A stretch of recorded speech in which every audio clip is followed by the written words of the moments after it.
अब आज के विषय को हम आरंभ करेंगे तो सबसे पहले हम अ, आमंत्रित करना चाहेंगे। हमारे बीच में है वाराणसी से अभी अनिलेश भैया जी। और वो मैं उनका परिचय देना चाहूंगी। अ, भैया युवा प्रकोष्ठ उत्तर प्रदेश के सक्रिय सदस्य हैं। साथ ही वाराणसी की युवा मंडल की सारी गतिविधियां आदरणीय भैया के माध्यम से देखी जा रही हैं। इसके अतिरिक्त उनका अन्य विषयों पर भी बहुत अच्छी पकड़ है और उनका समझाने का तरीका भी बहुत अच्छा है। तो हमने आज आपके शिष्यों को समझाने के लिए ऐसे ही आदर्श व्यक्तित्व के धनी आदरणीय अनिलेश भैया को आमंत्रित किया है कि वो हमें हमारे शिष्यों को गणतंत्र दिवस का जो भाव है, अर्थ है, उसे समझाएं और क्या हम प्रेरणा ग्रहण करें और उसे अपने गर्भस्थ शिशु तक पहुंचाएं अपने माध्यम से। आदरणीय भैया, आपका स्वागत है। बहुत बहुत धन्यवाद दीदी। आवाज मेरी आ रही है? सब लोग सुन पा रहे हैं? जी भैया, बहुत अच्छे से आवाज आ रही है। सभी जितने भी परिजन आज के इस सत्र में वर्चुअली एकत्रित हुए हैं, जिनको हम देख पा रहे हैं और जिनको नहीं भी देख पा रहे हैं, साथ ही वो दिव्य आत्माएं जो इस संसार में आने वाली हैं और आने वाले समय में हम उनकी प्रतिभा, उनके व्यक्तित्व से लाभान्वित होने वाले हैं, उन सभी दिव्यात्माओं और प्रत्यक्ष एवं परोक्ष रूप से यहाँ एकत्रित सभी परिजनों को बहुत बहुत प्रणाम, बहुत बहुत अभिनंदन करते हैं। आइए साथियों, गायत्री महामंत्र का एक बार सस्वर उच्चारण करें और सस्वर उच्चारण करके आज के सत्र का शुभारंभ करें। सभी लोग मेरुदंड सीधा करें, गायत्री महामंत्र हमारे साथ साथ बोलने की कृपा करें। ॐ भूर्भुवः स्वः तत्सवितुर्वरेण्यं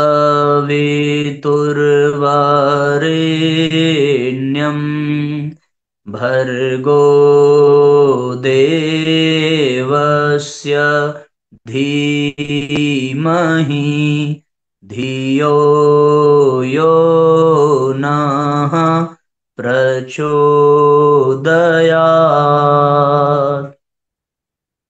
ॐ सद्गुरुचरण कमलेभ्यो नमः।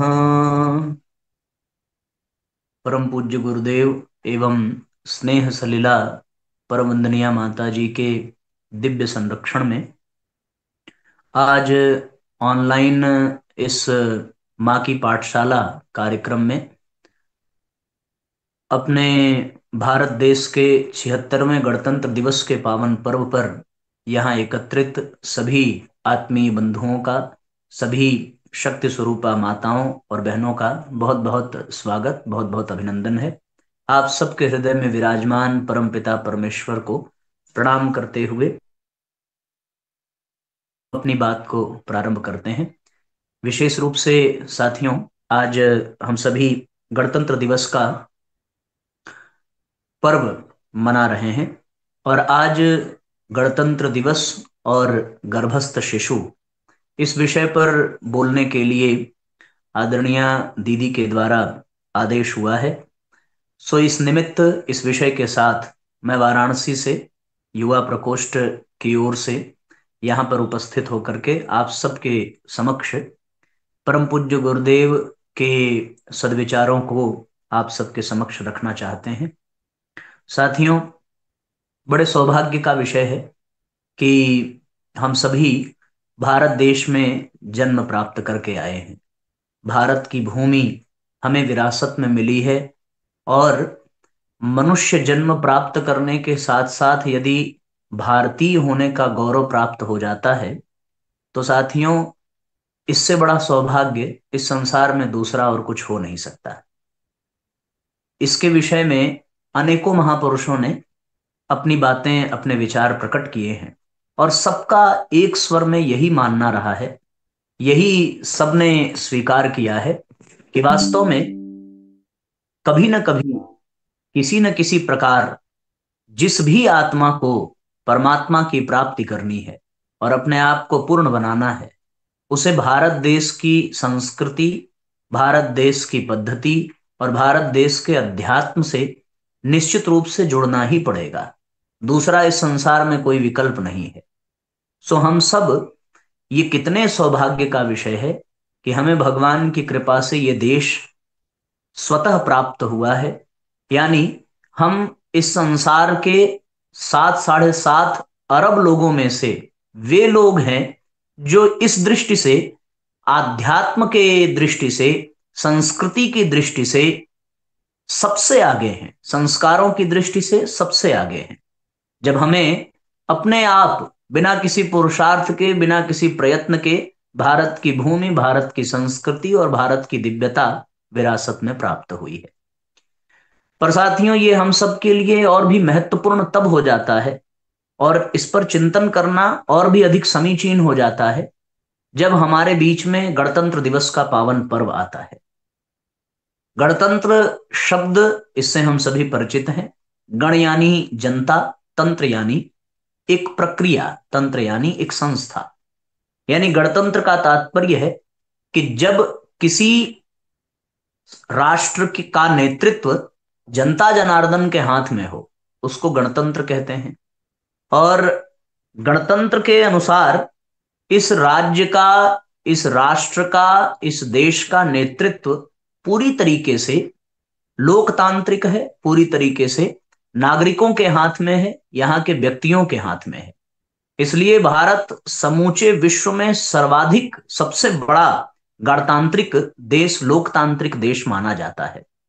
क्योंकि यहाँ जो राष्ट्र का नेतृत्व करते हैं वो देखने में भले ही कोई प्रधानमंत्री हो, कोई मुख्यमंत्री हो, कोई राष्ट्रपति हो, पर उनका चयन किसी वंश परंपरा के आधार पर नहीं होता। उनका चयन किसी पुत्रवाद अथवा परिवारवाद के आधार पर नहीं होता। उनका चयन लोकतंत्र के आधार पर होता है, जनता के आधार पर होता है।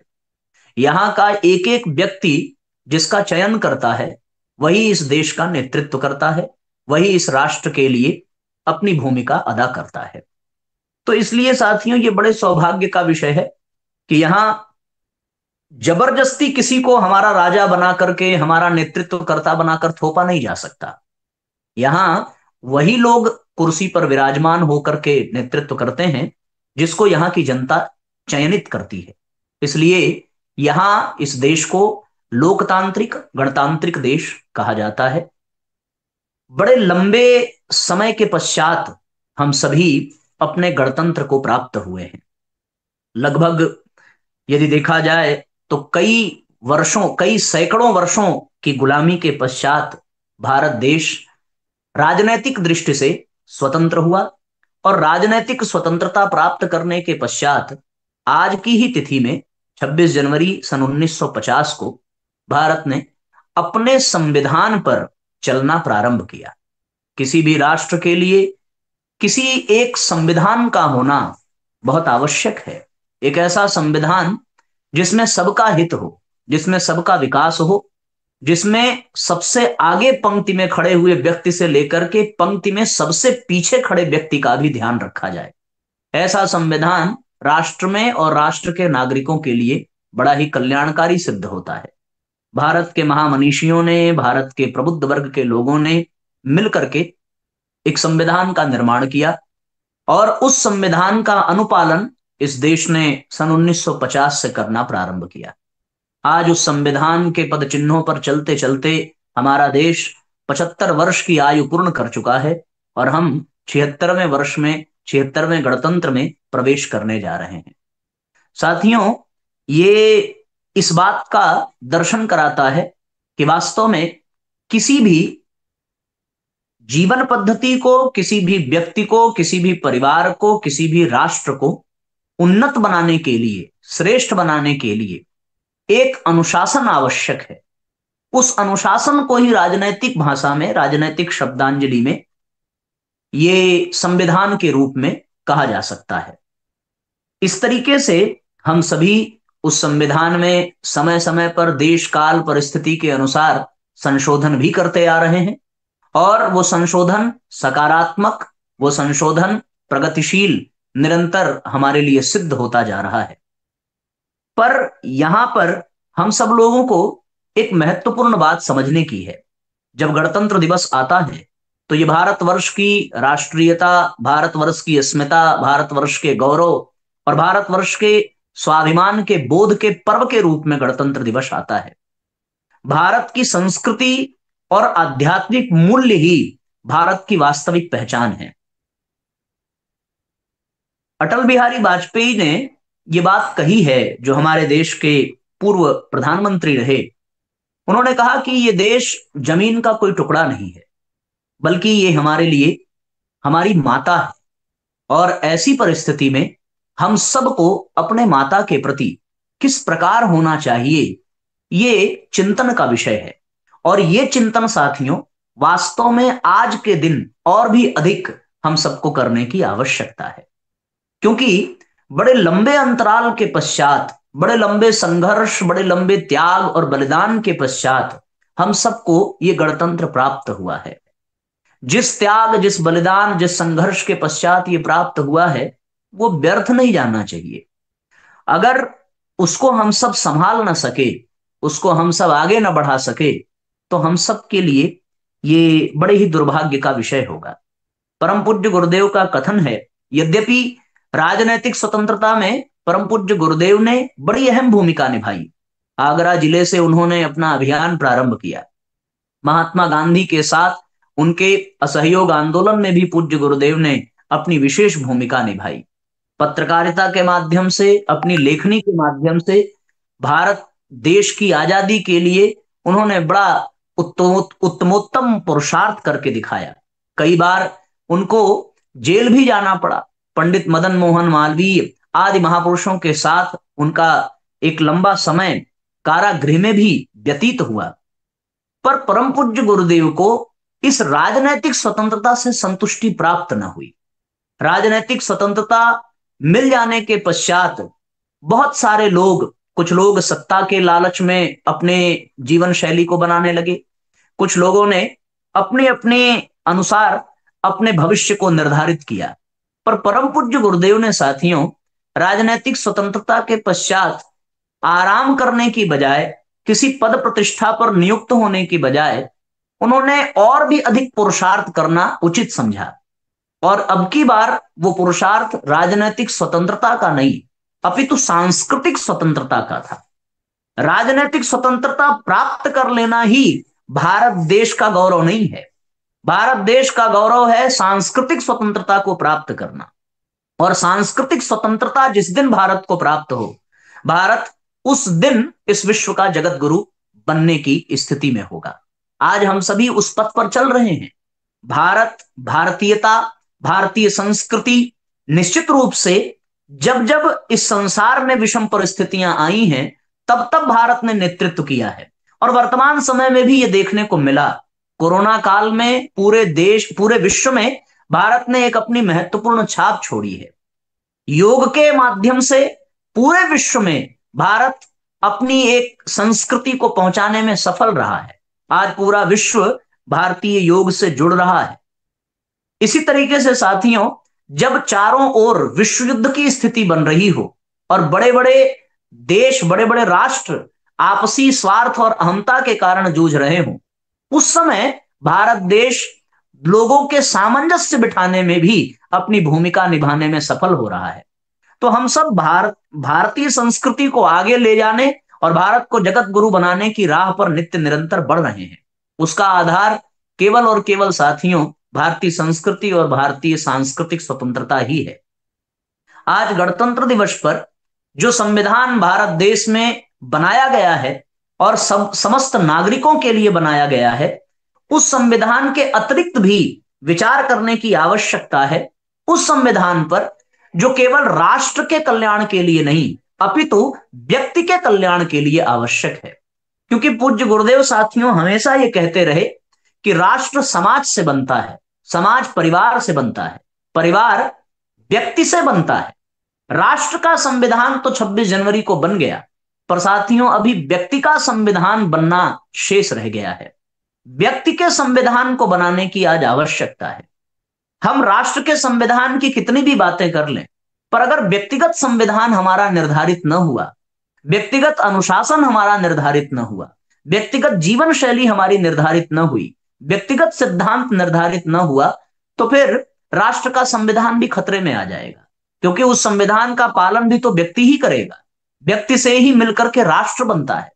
इसलिए परम पूज्य गुरुदेव ने राजनैतिक स्वतंत्रता के पश्चात सांस्कृतिक स्वतंत्रता के लिए व्यक्तिगत संविधान के रूप में 21वीं सदी के संविधान को प्रस्तुत किया, जिसका अनुसरण करके यहां हर एक व्यक्ति, हर एक नागरिक अपने आप में श्रेष्ठ व्यक्तित्व वाला बने।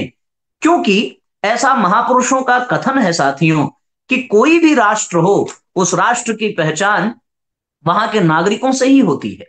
बिना नागरिकों के उस राष्ट्र की गणना नहीं हो सकती। और किसी भी श्रेष्ठ राष्ट्र के आधार जो होते हैं, वहां के उस राष्ट्र में निवास करने वाले चरित्रवान नागरिक ही होते हैं। यदि नागरिक का चिंतन और चरित्र श्रेष्ठ है, यदि नागरिक का व्यक्तित्व श्रेष्ठ है, तो वो राष्ट्र निश्चित रूप से श्रेष्ठ बनता चला जाता है। एक बड़ी प्यारी घटना याद आती है कि एक बार मगध नरेश ने कौशल नरेश पर आक्रमण किया और कौशल नरेश पराजित हुए। अपने सभी परिवार, कुटुंबों और मुख्य मुख्यमंत्रियों और जितने भी लोग थे, सबको बंदी बना लिया मगध नरेश ने। मगध नरेश ने कौशल नरेश से पूछा कि आप अपनी कोई अंतिम इच्छा बताना चाहें तो बता सकते हैं।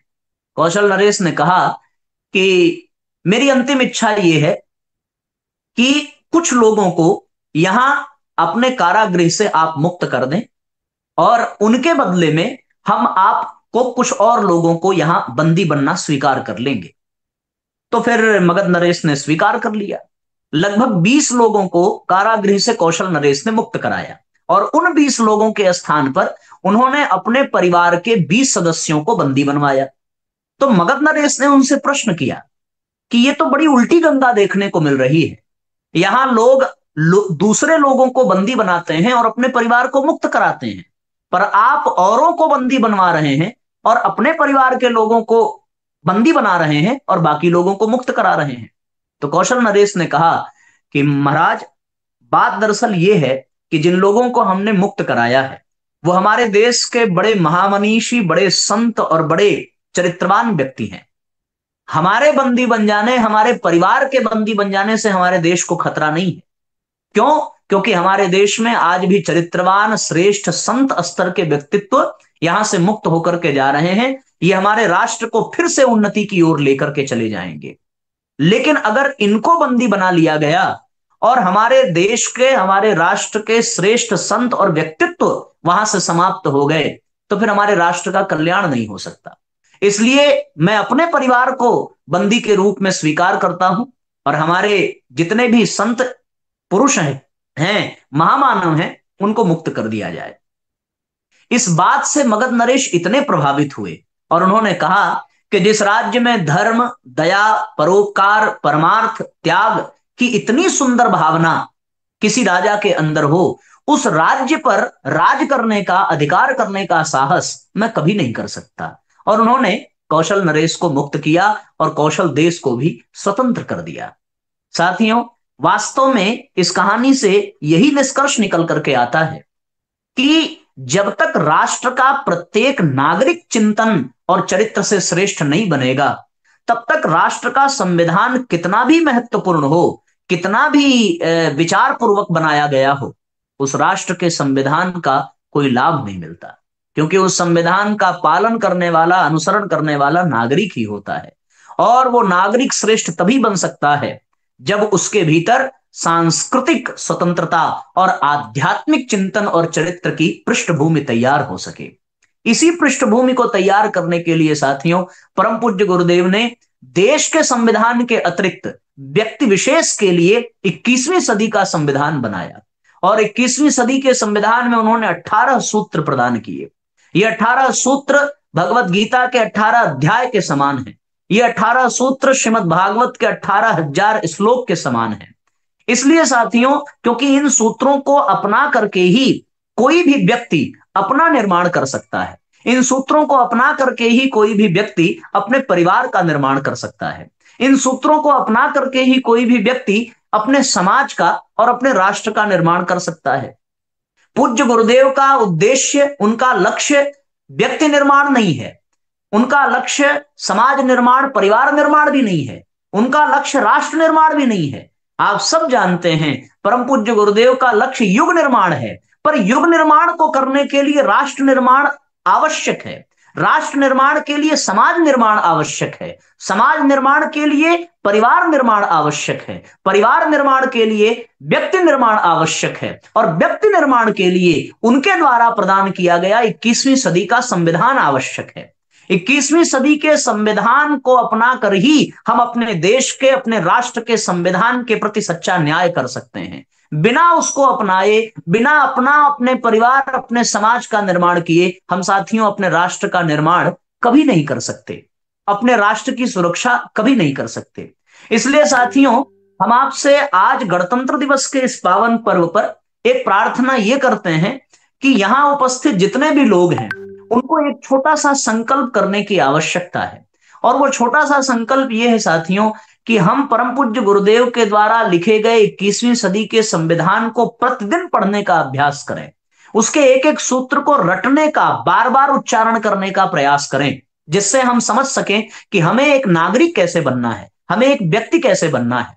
और साथियों, जब ये बात आती है कि निर्माण करने की बात, तो साथियों निर्माण के लिए केवल एक ही ओर दृष्टि जाती है, निर्माण के लिए केवल एक ही ओर इशारा जाता है, निर्माण के लिए केवल एक ही सत्ता दिखाई पड़ती है, और उस सत्ता को हम सभी मातृ सत्ता कहते हैं, उस सत्ता, उस शक्ति को हम सभी नारी शक्ति कहते हैं। नारी शक्ति ही निर्माण करती है, मातृ सत्ता ही निर्माण करती है, क्योंकि राष्ट्र भले समाज से बने, समाज भले परिवार से बने, परिवार भले व्यक्ति से बने, पर व्यक्ति तो माता से ही बनता है। माता ही व्यक्ति की प्रथम गुरु होती है, माता के द्वारा ही व्यक्ति निर्माण होता है। आज अगर देश के संविधान की बात की जा रही है तो उस देश के संविधान की प्रथम इकाई कोई नारी ही हो सकती है। उस देश के संविधान का प्रथम पग मातृसत्ता से होकर के ही जाता है, पहला राह माताओं से ही निकल करके जाता है, क्योंकि माताएं ही बच्चों का निर्माण करती हैं, बच्चे ही फिर आगे चल करके महान व्यक्तित्व के धनी बनते हैं, और फिर वो अपने परिवार समाज का निर्माण करते हुए इस राष्ट्र का निर्माण करते हैं। ऐसे एक नहीं हजारों उदाहरण हैं जब माताओं ने ऐसे व्यक्तित्व को गढ़ा है और उन व्यक्तित्वों ने अपने राष्ट्र का नाम रोशन किया है। शकुंतला के द्वारा जब भरत का व्यक्तित्व गढ़ा गया तभी तो इस देश का नाम भारत पड़ा। सुनीति के द्वारा ध्रुव का चरित्र गढ़ा गया तभी इस संसार में ध्रुव जैसी व्यक्तित्व, ध्रुव जैसी साधना देखने को मिलती है। कयाधु ने प्रहलाद को गढ़ा है, तब जाकर के प्रहलाद की भक्ति आज हमारे सामने आदर्श के रूप में प्रकट हो पाती है। स्वयं माता सीता ने लवकुश का निर्माण किया है, तब हमारे सामने रामायण प्रस्तुत हो पाई, क्योंकि रामायण के प्रथम गायक लवकुश हैं। अगर लवकुश न होते तो वाल्मीकि द्वारा लिखा गया रामायण एक ग्रंथ में ही सिमट करके रह जाता, वो किसी व्यक्ति तक पहुंच नहीं पाता, उसका श्रेय साथियों लवकुश को जाता है। इन माताओं के द्वारा ही इस राष्ट्र के निर्माण में एक बहुत अतुलनीय और अकल्पनीय अलौकिक योगदान प्रदान किया गया है, शुरू से किया जाता रहा है और आज भी किया जा रहा है।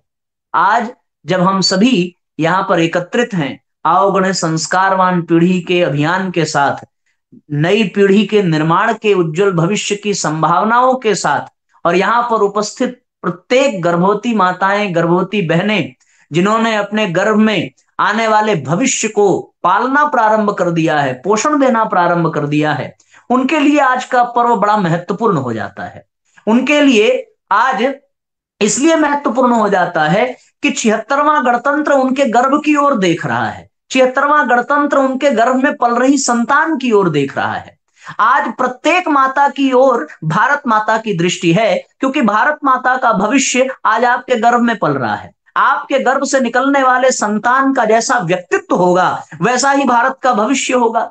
आपके गर्भ से निकलने वाले संतान की जैसा चिंतन, जैसा चरित्र होगा वैसा ही भारत का चरित्र होगा, वैसे ही भारतीय संस्कृति का विस्तार होगा। यदि आपके गर्भ से ध्रुव प्रहलाद निकल करके आते हैं तो निश्चित रूप से भारत का भविष्य भक्तिमय होगा। यदि आपके गर्भ से अभिमन्यु, शिवाजी और राणा प्रताप निकल करके आते हैं तो निश्चित रूप से भारत का भविष्य शौर्य से भरा होगा। यदि आपके गर्भ से अष्टावक्र जैसे विद्वान निकल करके आते हैं तो निश्चित रूप से भारत का भविष्य जगत गुरु बनने के योग्य बन पाएगा।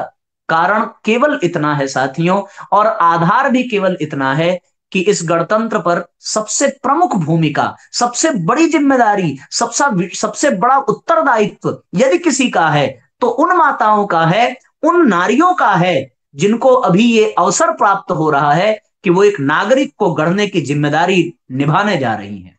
और आप सबने मां की पाठशाला के माध्यम से, अवगण संस्कारवान पीढ़ी के माध्यम से, शांति कुंज से के द्वारा संचालित और उत्तर प्रदेश में आदरणीय दीदी के द्वारा संचालित अन्य अन्य कार्यक्रमों में आपने अच्छे से समझ लिया होगा कि गर्भस्थ शिशु के निर्माण में सबसे बड़ी भूमिका माता की होती है। इसमें कोई दो राय नहीं है। इसको बताने, इसकी व्याख्या करने की विशेष आवश्यकता प्रतीत नहीं होती। फिर भी मैं आपको एक घटना याद दिला दूं। महाभारत की बड़ी बेहतरीन घटना है और वो घटना भी बहुत महत्वपूर्ण रखती है आज आपको समझने के लिए। घटना यह है कि काशी नरेश की तीनों पुत्रियों का हरण करके पितामह भीष्म लेकर के आए। केवल इसलिए लेकर के आए कि उनको उनके स्वयंवर में निमंत्रण नहीं दिया गया। वो हरण करके ले आए तीन पुत्रियां, अंबा, अंबिका, अंबालिका। अंबा किसी और से प्रेम करती थी सो उसको त्याग दिया। अंबिका और अंबालिका को अपने भाई से विचित्र विधि से विवाह कराया, पर असमय मृत्यु हो जाने के कारण अंबिका और अंबालिका दोनों निसंतान ही रह गईं। अतः अब भगवान वेदव्यास को उनके पास आना पड़ा और आकर के उनके यहां उनके वंश परंपरा को आगे बढ़ाने के लिए अपने तपोबल का प्रयोग करना पड़ा। आप सबको पता है माता सत्यवती की आज्ञा से भगवान वेदव्यास आते हैं, और साथियों जब वेदव्यास का आगमन होता है तो फिर वेदव्यास के आगमन पर एक एक करके 3 बार 3 स्त्रियों को माता सत्यवती ने भेजा। आप विचार करके देखें।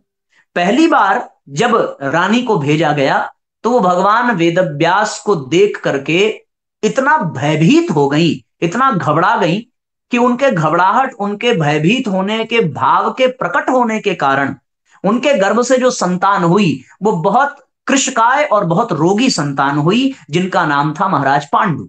उसके पश्चात दोबारा जब उनको भेजा गया तो उन्होंने एक रानी ने डर के मारे अपने नेत्र बंद कर लिए, और नेत्र बंद कर देने के कारण उनकी जो संतान हुई वो एक जन्मांध बालक पैदा हुआ।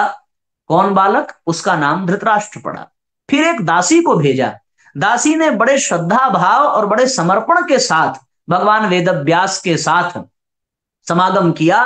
इस नाते उनके गर्भ से विदुर जैसा परम विद्वान व्यक्तित्व उत्पन्न हुआ। यह कहानी साथियों बताने का केवल और केवल एक ही उद्देश्य है, केवल और केवल इतना कहने का भाव है कि जैसी मनोभूमि, जैसी मनोदशा माता की होती है, वैसी ही मनोभूमि, वैसी ही मनोदशा उसके गर्भ में पलने वाली संतान और उनके गर्भ से उत्पन्न होने वाली संतान की होती है। जो घबराहट के मारे भयभीत होकर के गर्भ को धारण करती है, उसके गर्भ से रोगी संतान पैदा हुई महाराज पांडु। जिन्होंने नेत्र बंद किए डर के मारे, उनके गर्भ से जन्मांध धृतराष्ट्र पैदा हुए। और जिन्होंने समर्पण और श्रद्धा को अपने भीतर विकसित किया, उनके गर्भ से महाराज विदुर पैदा हुए, जो महाभारत में कौरवों के महामंत्री आगे चल करके बने, जिनको धर्मराज का अवतार कहा जाता है। तो इस दृष्टि से यह निकल करके आता है कि पूरा का पूरा दारोमदार, पूरा का पूरा उत्तरदायित्व किसके ऊपर है? सर्वाधिक उत्तरदायित्व माता के ही ऊपर होता है किसी भी संतान के निर्माण का। और संतान के निर्माण के लिए, व्यक्ति के निर्माण के लिए आज आप सभी माताओं को और भी अधिक जिम्मेदारी प्रदान की जा रही है, क्योंकि आपके द्वारा ही इस भारत का भविष्य बनने वाला है। आज जैसा व्यक्तित्व हमारे समाज में आएगा, वैसा ही व्यक्तित्व हमारे देश का, हमारे राष्ट्र का बनेगा। आज हमें श्रेष्ठ चिंतन, उदार चरित्र और विशाल हृदय वाली संतान की आवश्यकता है। एक बड़ा लंबा समय हमारे देश का व्यतीत हो चुका है जब हम लोगों ने किसी महापुरुष के दर्शन नहीं किए हैं, एक समय था जब बड़े ऐतिहासिक पुरुषों ने इस धरा पर अवतार लिया। उसके पश्चात साथियों, हमारे देश के स्वतंत्रता के आंदोलन में बड़े बड़े महान आत्माओं ने एक साथ अवतार लिया और उन महान आत्माओं ने अपनी अपनी भूमिका निभाई। पर आज जब हम सांस्कृतिक स्वतंत्रता की ओर बढ़ रहे हैं, राजनीतिक स्वतंत्रता से आगे बढ़ करके 76वें गणतंत्र में प्रवेश कर रहे हैं, तब साथियों हम सबके लिए ये बहुत आवश्यक हो जाता है। और इसका ये तो ज्ञान पक्ष है, ज्ञान पक्ष से ही केवल बात नहीं बनेगी, इसका कर्म पक्ष, इसका क्रिया पक्ष भी है। और वो ये है साथियों कि आप प्रतिदिन सारी दिनचर्या, सारे क्रियाकलाप तो अपना ही रहे होंगे। एक चीज उसमें और आज जोड़ने की आवश्यकता है कि यदि हमें अपने राष्ट्र, अपने देश के संविधान के साथ न्याय करना है तो हमें 21वीं सदी के संविधान को धारण करना पड़ेगा। आपके बार बार प्रतिदिन उसका पाठ करने से, बार बार उसका स्वाध्याय करने से आपके गर्भ में पल रही संतान को उस 21वीं सदी के संविधान का संपूर्ण ज्ञान होगा। और जब वो इस संसार में प्रकट होगा तो निश्चित रूप से उसके व्यक्तित्व से 21वीं सदी के संविधान का अनुपम उदाहरण प्रस्तुत होगा। और इसी आधार पर फिर हमारा ये समाज, हमारा ये राष्ट्र श्रेष्ठ बनता चला जाएगा। मैं इस बात के साथ कि जिस विषय को आपने दिया था, उस विषय को हमने पूरी तरीके से उसका न्याय किया कि नहीं किया, अपनी बात रखने में सफलता मिली कि नहीं मिली, हो सकता है शब्द की दृष्टि से भले न मिली हो, पर आप सब ने हमारी भावना को समझा होगा। और भाव बस इतना ही है कि हम एक ऐसे व्यक्तित्व का निर्माण करें 21वीं सदी के संविधान के आधार पर, जो राष्ट्र के संविधान का पालन करता हुआ इस राष्ट्र को फिर से जगत गुरु बना दे। राजनीतिक स्वतंत्रता के साथ साथ आज सांस्कृतिक स्वतंत्रता में अपनी भूमिका निभाने का संकल्प हम सभी माताओं, बहनों और भाइयों का हो। इसी भाव के साथ, इसी विषय के साथ आप सबको पुनः 76वें गणतंत्र दिवस की बहुत बहुत शुभकामना, मंगल कामना देते हुए अपनी वाणी को विराम करता हूं। 30 मिनट का समय दिया गया था, 7 मिनट अधिक ले लिया है, उसके लिए क्षमा करिएगा। क्योंकि 6 मिनट के बाद स्मरण हुआ कि एक बार समय देख लिया जाए, और देखते ही जब ये हुआ कि भाई 36 मिनट हो गया है, तो अब अपनी वाणी को विराम। मैं विशेष रूप से दीदी को बहुत बहुत धन्यवाद दूंगा, क्योंकि आपने मुझ जैसे अकिंचन को ये अवसर दिया। तो हमारे लिए ये बड़े गौरव की और बड़े बड़प्पन की बात है। मैं आपके बड़प्पन को और आपके विश्वास को भी बहुत प्रणाम करता हूं कि आपने मुझे विश्वास पूर्वक ये जिम्मेदारी दी। सबको बहुत बहुत प्रणाम, सभी माताओं को, और उनके गर्भ में पल रही समस्त आत्माओं को भी बारंबार प्रणाम। सबको गणतंत्र दिवस की बहुत बहुत शुभकामना। बहुत बहुत धन्यवाद भैया। आपने, ये तो आपका बड़प्पन है कि आप खुद को अकिंचन कह रहे हैं। गुरुदेव ने इतने सुंदर विचार और इतनी सुंदर वाणी आपको दी है कि निश्चित रूप से ये अर्थ को भी आप स्पष्ट कर पाए हैं, और वो हमारे हृदय तक वो भाव पहुंचे हैं। और मुझे लगता है ये उन गर्भस्थ शिशुओं का बड़ा सौभाग्य है जो वो उन्होंने आपकी वाणी के माध्यम से इस गणतंत्र दिवस के अलौकिक स्वरूप को समझ पाया। और ये बहुत अच्छा हम लोगों ने आज समझा कि गणतंत्र दिवस एक हमारा संविधान का लागू होने का समय जरूर था, पर उसके को लागू करने के लिए, उसको हमेशा कायम रखने के लिए जो जरूरी है वो व्यक्ति के संविधान की आवश्यकता है। और ये जो 18 सूत्रों का संविधान भैया ने बताया, परम पूज्य गुरुदेव द्वारा ये 18 सूत्र दिए गए हैं व्यक्तित्व निर्माण के। तो ये स्वयं के निर्माण के साथ साथ हमारे समाज के निर्माण के लिए भी ये सारे सूत्र, उसमें सारी चीजें आ जाती हैं। तो बहुत अच्छी बात भैया ने बताई, क्योंकि हमारा व्यक्ति निर्माण होगा तभी जो है राष्ट्र निर्माण होगा, और वो बात फिर युग निर्माण तक जाएगी। और आप लोग जो काम कर रहे हैं, आज आप समझ चुके होंगे कि आप लोग कितने इम्पोर्टेंट हैं। नारी शक्ति, और वो भी जब आप माँ के रूप में आपको जन्म देने का उत्तरदायित्व, बच्चे को उत्तरदायित्व दिया है ईश्वर ने, तो आपको गौरवान्वित होना चाहिए और अपने कर्तव्य का, अपने उत्तरदायित्व का पालन पूरी निष्ठा और पूरी ईमानदारी के साथ करना चाहिए। तो हालांकि ग्रुप में बहुत सारी लेडीज हैं, प्रेग्नेंट लेडीज जुड़ी हैं, पर यहाँ जो बैठी हैं तो उनको हम समझते हैं वो जागरूक हैं। और वो अपने कर्तव्य को वो भली भांति समझ पा रही हैं। भैया ने बहुत सुंदर बात हम लोगों को बताई। और ये मैं कहूंगी, आप इस लिंक को, यूट्यूब पे ये लिंक रहेगा, आप इसको सेव रखिए, और हर गणतंत्र दिवस पे आप लोग इस भाव को फिर से सुनिए, बल्कि रोज सुन पाए सुनिए, आपका शिशु सुनेगा ना, वो इस भाव को समझ पाएगा, तभी वो कुछ नया कर पाएगा। और ये सब आत्माएं निश्चित रूप से इस भारतवर्ष में कुछ नया करने के लिए ही आ रही हैं, है ना, तभी हम जुड़ के इन सारी चीजों को सीख रहे हैं, समझ रहे हैं। तो आगे के भैया आपका फिर से बहुत बहुत धन्यवाद। अब हमने तो गणतंत्र दिवस के, हमको अनुमति है अब जाने की। जी भैया, बहुत बहुत आपका अमूल्य समय मिला, कल ही आप लौटे दूसरे कार्यक्रम से, हमें समय दे दिया आपने, इसके लिए बहुत बहुत आभार भैया, बहुत बहुत आभार। सबको बहुत बहुत प्रणाम, धन्यवाद।